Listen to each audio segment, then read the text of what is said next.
Who's? Just a moment, please.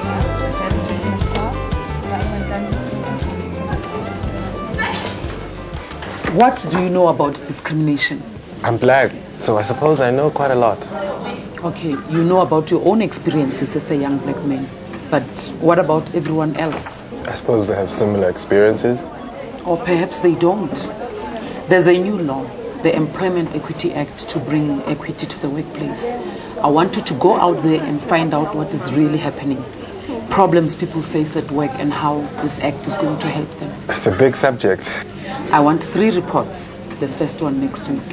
Next week? What's the problem? You better not waste any time. You don't have much as it is. What's wrong, Sugar Plum? I've been asked to write about discrimination in the workplace and I don't know where to start. What about the Human Rights Commission? The Human Rights Commission. Have you got a phone number? I don't believe you. Why don't you look it up in the phone book? On Tandeka's advice, I did look it up in the phone book, and chairperson of the Human Rights Commission, Dr. Barney Pityana, agreed to an interview. Dr. Pityana, how much discrimination is there currently in the South African workplace? There is a lot of discrimination. There is, of course, you must understand, there is a legacy of institutionalized discrimination, which is part of what we bring into the present. And therefore, you can't realistically expect that that will go away by reason of a new constitution or a new government. How does freedom from discrimination in the South African workplace link to the Constitution? The South African Constitution actually guarantees equality for everybody. And if that is the case, then it surely must mean that discrimination is unconstitutional, it is unlawful. But the point about the Constitution is that the Constitution really declares what is constitutional, what is allowed, what is not allowed.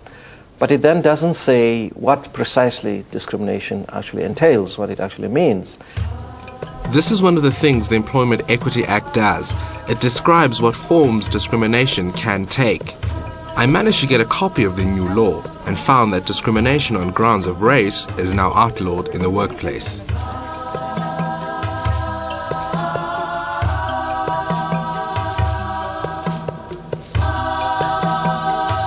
Of course, I had heard from my parents about the years of grand apartheid, group areas, Bantu education, forced removals, the homelands.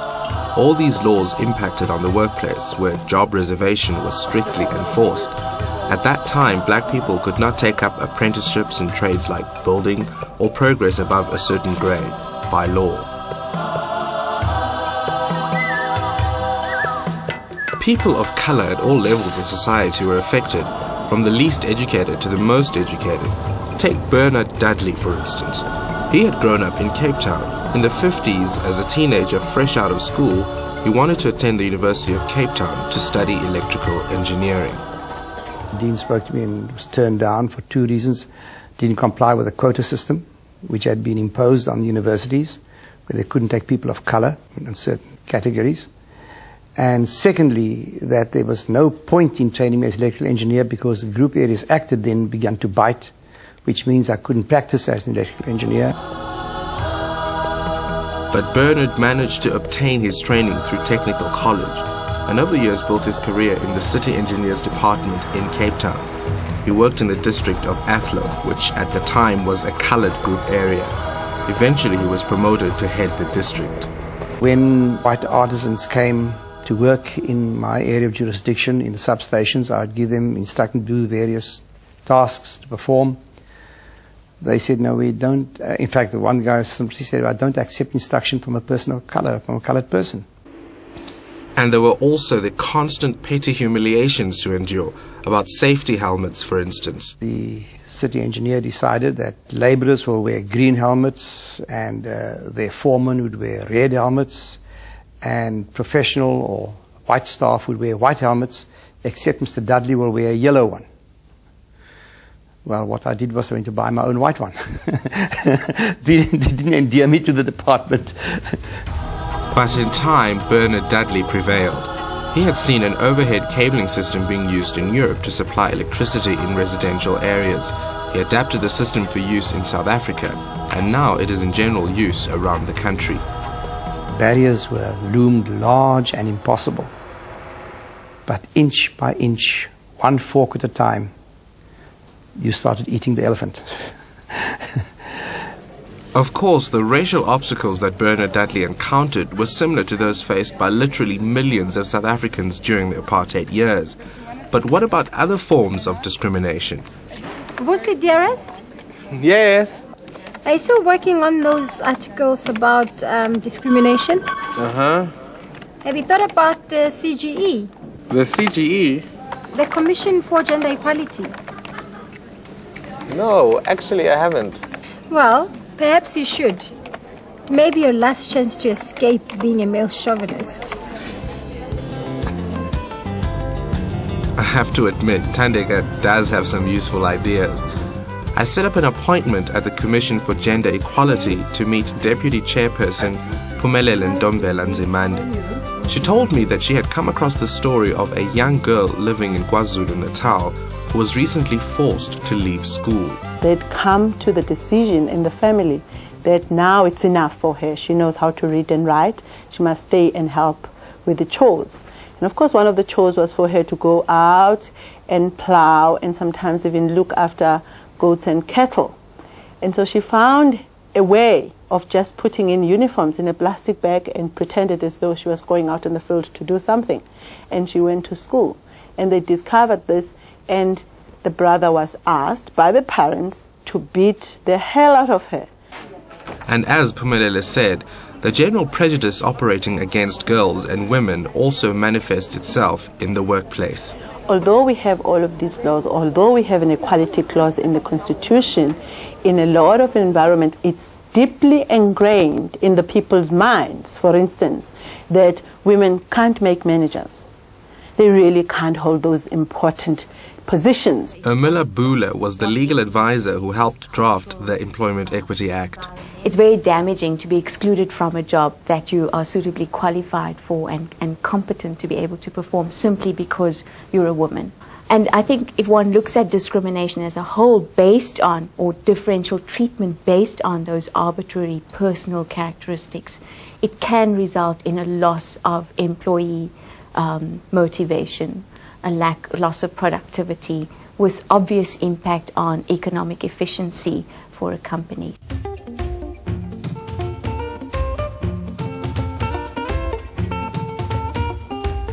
Women are often asked questions in interviews about whether they intend to have children, whether they're pregnant or not, and whether they intend to get married. Very personal questions which violate their privacy and have no relevance to the ability to perform the job. I was in a situation where, as an articled clerk, I went to an interview and I had just gotten married that year, and I was asked by the senior partner of a very well-known law firm, do you intend to have children this year? And, you're in a very weak position where you can't say, but you're discriminating against me by asking that question. As a young lecturer in nursing, Phumelele Ntombela Nzimande had herself experienced discrimination as a result of pregnancy. August 1985, teaching, first period, it started at 7 o'clock, 7:15, 15 minutes into my lecture, I had this knock at my door. The matron wanted to see me. So I stopped then and I walked across to her office and she made me sit down. She said, "You're pregnant, aren't you?" And I said, "Yes, but it's very early in my pregnancy. I'm 12 weeks. And she said, "You know the rule. Go back to your office and resign." So there I was, sitting at home with the first child, in debt and miserable. The hardship was so bad that women, in the hope of getting away from these stupid policies, would do things like go and get a doctor to induce your labor over the weekend. I was getting a crash course in gender issues, and it wasn't over yet. There was also the subject of sexual harassment still to come. It started very slow, Vusi. Every time I take the files into my boss' office, he will press my fingers. But I took it for granted in the beginning. And then he went on and on. If I had brought him coffee, he would make sure that I stayed longer there. And He would start pressing my buns and feeling my body, and it started making me uncomfortable. I tried to talk to him, try to confront him, to ask him to stop what he was doing because I didn't like it. And he wouldn't stop. Sbongile is married, and what made matters worse is that she didn't receive the support of her husband in this unhappy situation. How did this affect your marriage? Every time I tried to discuss this to my husband, he thought I was encouraging it to happen.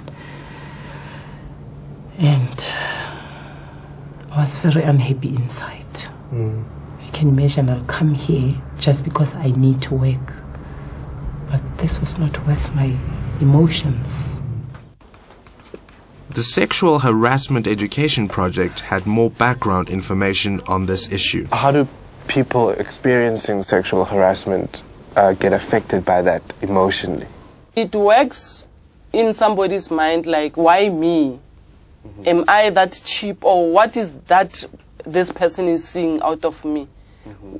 Why should he behave like this? Some of people, they become more strong when such things happen. Some become demoralized of the situation. The victims are very vulnerable. Often people who harass women in a work situation are in the position of power. People turn around and just say, well, in our culture, really, touching a woman's bum and touching a woman's boob is not a big deal. Honestly, Pumelele, you are a rural girl, you were born in Babanango. What's your story? What's happened to you since you went to Johannesburg? So you've got all of these excuses that say why you are making an issue out of a non-issue.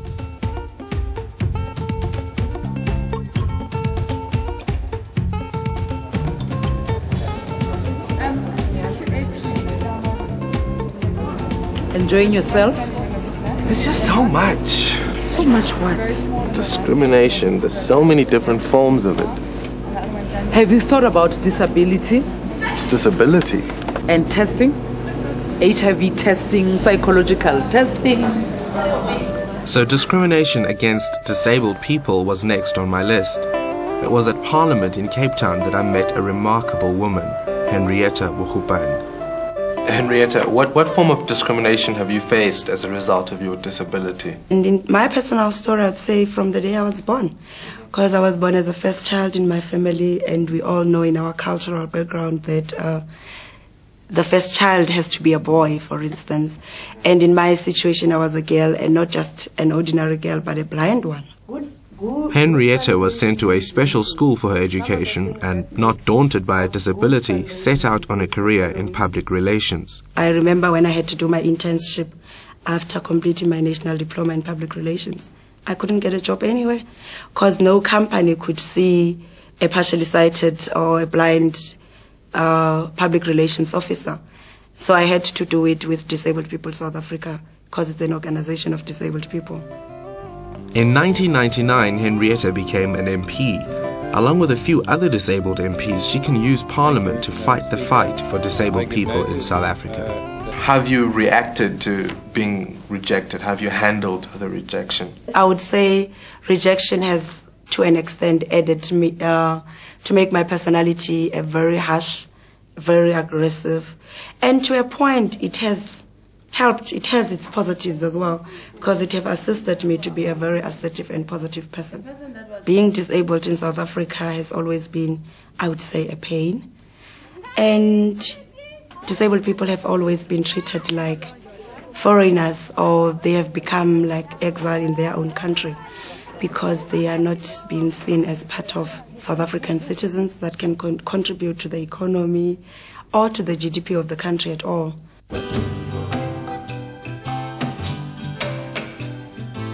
I found that discrimination against disability is a long-standing problem, but other new forms of discrimination have developed recently, for example, against people who are HIV positive. Charles Blichnout is one of the relatively few South Africans who are prepared to speak openly about their HIV positive status.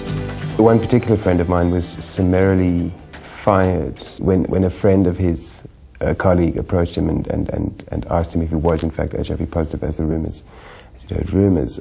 Within minutes, he was hauled up and out. That has changed. It's more subtle. I found that although they couldn't actively discriminate against me because of HIV, they were very clueless about the practicalities of living with the virus, which are generally hassle-free for many years. If you're in a supportive environment, certainly you can sustain your health. I was informed that I couldn't join the group insurance, health insurance. The MD was afraid that I would bring the group insurance down. I think that they thought I was going to drop dead at the photocopy machine and my parents were going to sue them for 7 million rand. How have you reacted when you've encountered discrimination? It's extremely traumatic. These things are extremely traumatic. If you know you're more than equipped to do a job, you have plenty of years left to live. What is hindering you is blind ignorance. Fatima Hassan at the Center for Applied Legal Studies at Wits University gave me some background information about discrimination against people with HIV. Well, Vusi, there's various things that happen to people living with HIV or AIDS in the workplace. The one is being excluded from the workplace initially through an HIV employment test. Secondly, it's a denial of access to benefits like medical aid or housing or pension, for example, because that person is living with HIV and AIDS. So whereas other employees would have access to those benefits, employees with HIV and AIDS will be refused access to those benefits. And then thirdly, just on a very general sort of basic ignorance and prejudice from other co-employees, the refusal to share workspace, refusal to share coffee mugs, refusal to share the same kitchen, for example, with somebody who is living with HIV and AIDS.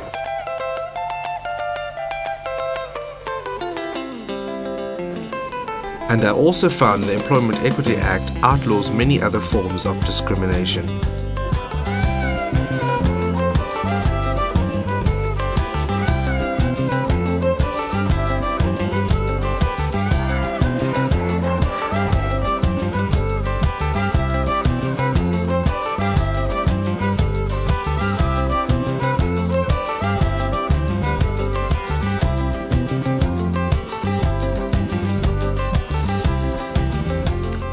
I found that not every form of differentiation amounts to unfair discrimination.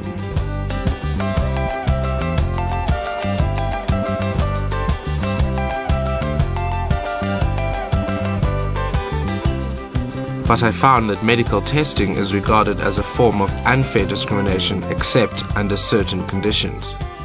So if an employer were to force a prospective employee to have an HIV test, what could they do? Nobody can be forced to take an HIV test, one, because of the Employment Equity Act, including domestic workers, farm workers, gardeners, etc. And number two, because medically it is wrong for a doctor to force an HIV test upon another person. You have to get the informed consent, which includes both pre- and post-test counseling.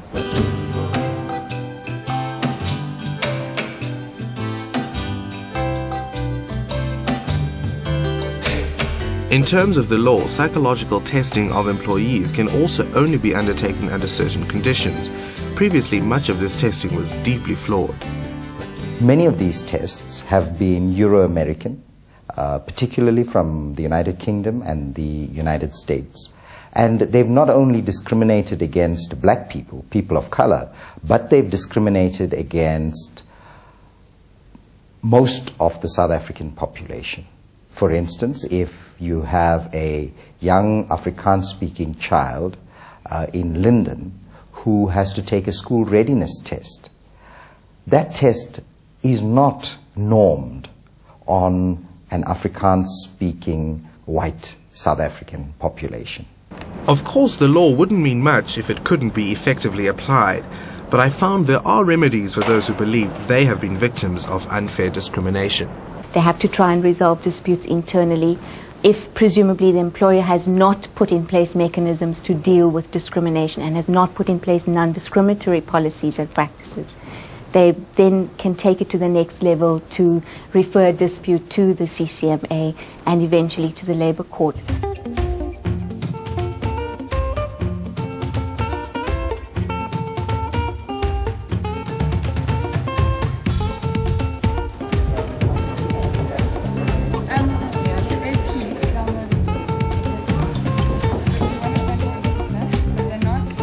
Do you want affirmative action as well? We'll follow it up later in detail. Just a small section for now. Jimmy, how would you define affirmative action? You know, in a working context, it's a process that tries to transform a working environment such that the working environment is usable to everybody that finds themselves in the workplace. Currently, we're having a situation where the working environment as such is only favorable to particular sectors of the population. Now, affirmative action tries to say, let's transform this environment, let's make it workable for everybody. We subscribe also in the BMF on the view that equal treatment of unequal people is unequal. Therefore, that's why we need affirmative action, because affirmative action it will bring in accelerating processes.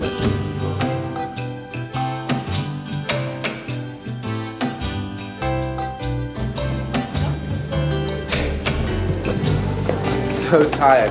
I think I know more about discrimination than anybody else out there.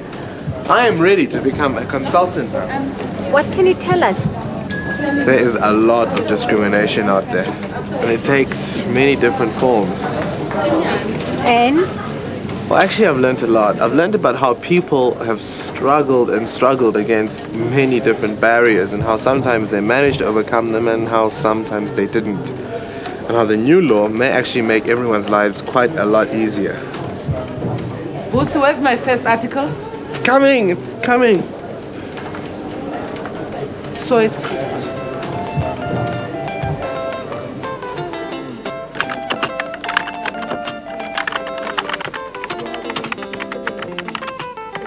At the end of the day, discrimination is no benefit to the employer.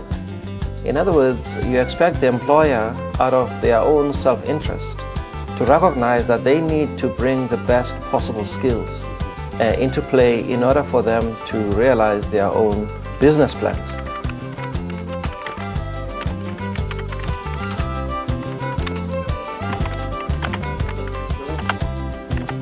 It will have to take the Employment Equity Commission a lot of vigilance to make sure that these things don't still happen behind closed doors, because it's one thing to have a piece of paper that says don't do this, don't do that, and it's quite another to make sure that people do implement that.